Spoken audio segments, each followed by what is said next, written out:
Grief. Did I sign up for this?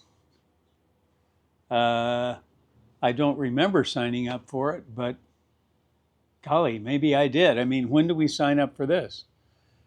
I mean, I remember the vows, for better, for worse, for richer, for poorer, in sickness and in health.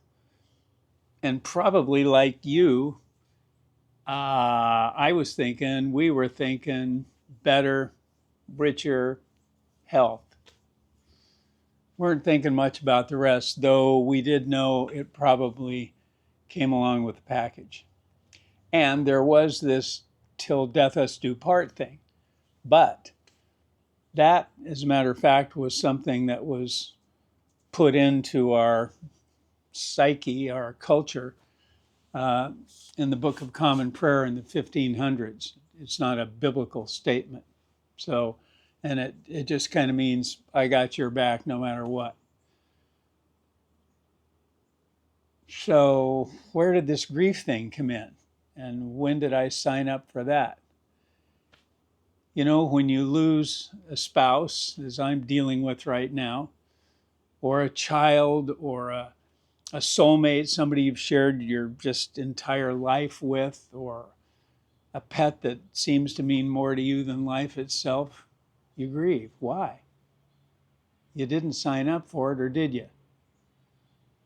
Well, I'm going to answer that question with one word, one simple word. And then I will tell you why I chose that word. So, grief. Did we sign up for it? The simple answer in one word is yes, we did. It's built into our very nature. It's a function, it's a part, it's a parcel of relationship. It has been said by many people, and I have read and heard more times than I could count, phrases like, the more you love, the more you grieve. The more you love, the more you suffer. The more you love, the more you hurt. And so it is. Let's think, for instance, that you had a neighbor that you really shared your life with. I mean, you loved them, they loved you, you just had a great relationship. You walked together every night. You went shopping together, went to movies together, coffee together, just all the stuff. And you shared the good, the bad, the ugly parts of your life together. I mean, just a fabulous relationship. And suddenly, because of a job transfer, they moved to Europe. Oh my goodness. You grieve. Now, it might be a little bit different than what I'm going through right now, but it's grief nonetheless. And yes, you can connect virtually, but you know that it's not the same. And the hole in your heart is huge. Why do you feel that way? Because you love that person, right? Love them a lot. Now, on the other hand, if you have the neighbor from hell and they move, you're going to have a party. Yay! Free at last.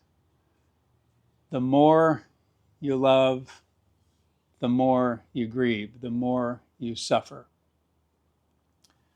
Certainly, time involved in a relationship factors into this. But the depth of love is still the key. The deeper the love, the deeper the hurt. Betty and I started dating 65 years ago this very week. 65 years ago this week. And wow, that change is just more than dramatic. Those roots are so deep.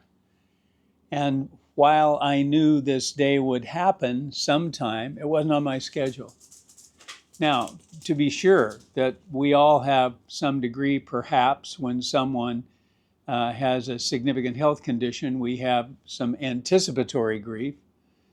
You know the other shoe's going to drop, you just don't know when, and you hope it's not for a very long time, and you do everything you can to postpone the inevitable. But nonetheless, when it happens, and oh my goodness. The simple truth of the matter is, we all come from a long line of dead ancestors. And we are all going to be in that line as well. We are going to join them, and we're going to join our spouses as well. That's a whole other discussion that I would like to have. But let me say something about that just very quickly. I don't agree with the interpretations of Matthew 22, verses 30 and 31 that many people have. Where Jesus, in response to a discussion, a debate, people trying to trap him, says, about heaven, they neither marry nor are given in marriage. And that's a significant statement. And people will say, well, what that means is there is no marriage in heaven, and we're all just one big happy family, and we don't care, there's no need for procreation, blah, blah, blah, blah. Well, that's one way to look at it. I personally take the position of the great biblical scholar Ben Witherington, where he says, notice Jesus does not say they are neither married nor given in marriage. That isn't what he said. He says they neither marry nor are given in marriage. He doesn't say anything about those who are in the marriage state coming into that place.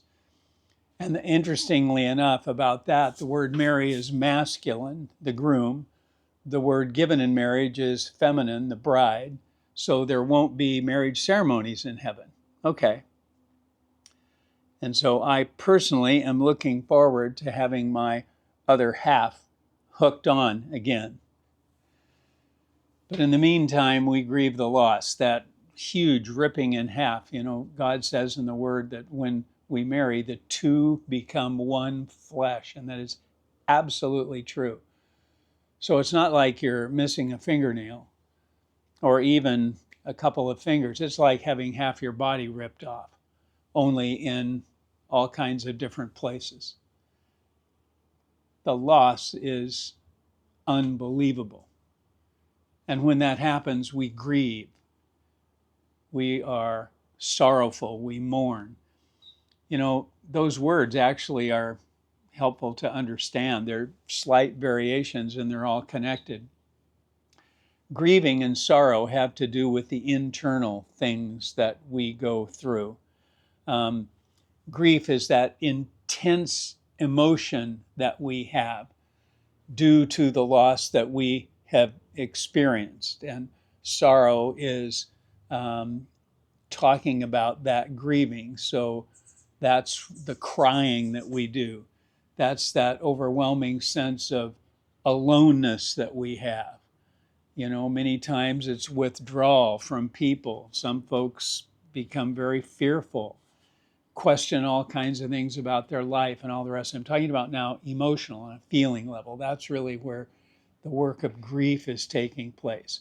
Mourning, on the other hand, is the process that we go through dealing with grief. So it's putting together the celebration of life. It is journaling. It is putting together the picture albums, going through all of the legal things that we have to do. And every time you are going through that mourning process, boom, it hits something else, boom, it hits something else, boom, something else, and you grieve, you sorrow, you cry.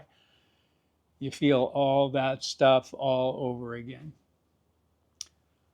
Whatever the stages, the simple reality is grief sucks and it is horribly difficult. And yes, we all signed up for it and we grieve. There's no right or wrong way to do it. This is one of those cases where truly you do you. Somebody will say, oh, did you get over it yet? What? Clearly, they have never experienced this reality, or they'd never say something that stupid. And I grieve one way, you will grieve a different way, we all grieve differently.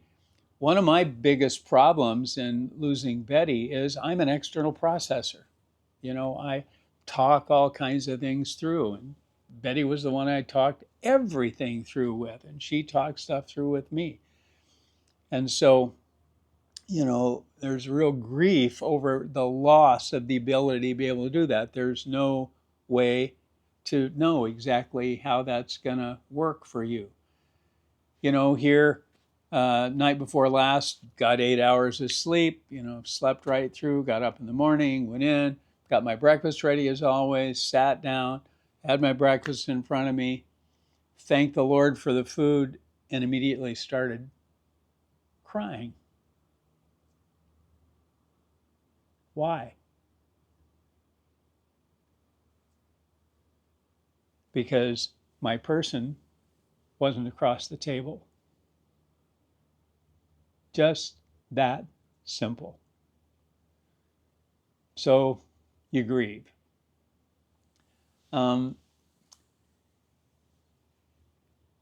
As I think about grief, I as sign up for it, don't sign up for it, it's going to happen. May I also say that if you find yourself in this process, whether it is from the loss, and again, that loss could be a lot of things. It could be a spouse, it could be a child. I mean, goodness, think about this. A mother carries that child for 9 months and then the child doesn't make it. She felt its heartbeat. She felt its kicking. She felt all of those things. The ties are intensely deep. And so the loss is overwhelming. It could be the loss of that deep friend that you have. It could be the loss of a pet that you just love dearly, just means so much. That pet has been so much, gone through so much with you. And so you grieve. And you don't want to delay grief. You don't want to put it off or deny that it's a reality, because in one way or another, you're going to have to deal with it. At this point, I'm reminded of something I've heard many, many times in different settings, and that is the difference between the way cows and buffalo react to an upcoming storm. Let's say they're both out on the plain and this huge storm is coming up that's going to be just brutal. The cows take off running, trying to stay ahead of the storm, running as fast as they can. The buffalo, on the other hand, just turn and walk right into the storm. Two very different ways of dealing with it. Now, the thing that's bad for the cows is the fact that they not only are going to have to deal with the storm sooner or later, but they're going to be freaking out more and more and more as they hear it getting closer and closer and closer. The buffalo, on the other hand, already simply turned around, put their heads down, and just went right into it. And for me, that's how I'm dealing with it. I'm being the buffalo. I'm walking right into the storm. That's why I was really glad to be able to talk with a grief counselor a couple days ago. One of the great things that our hospice provides is grief counseling, not only for the one who is bereaved, but for the whole family. Anybody in the family, you can do it individually, you can do it in a group, you can do it personally, that is, in person, you can do it virtually, you can do it by phone. I mean, they give you all kinds of options. And we had a wonderful conversation, and I'm looking forward to the next one we're having, because it's a process. It's a process. It's a process. And it's a process in some ways that never finishes. But it adapts, it moves, it morphs, all kinds of things. And when you're in that process, as far as I'm concerned, you want to ask God what he wants you to learn along the way. Your spouse is not here, but you are. And you're here for a reason. What is that? You've got something significant to contribute with your life. There's more for you to do. What is it? This is the perfect time to find that out. Grief. For better or worse, we do sign up for it. So let's let it grow us up.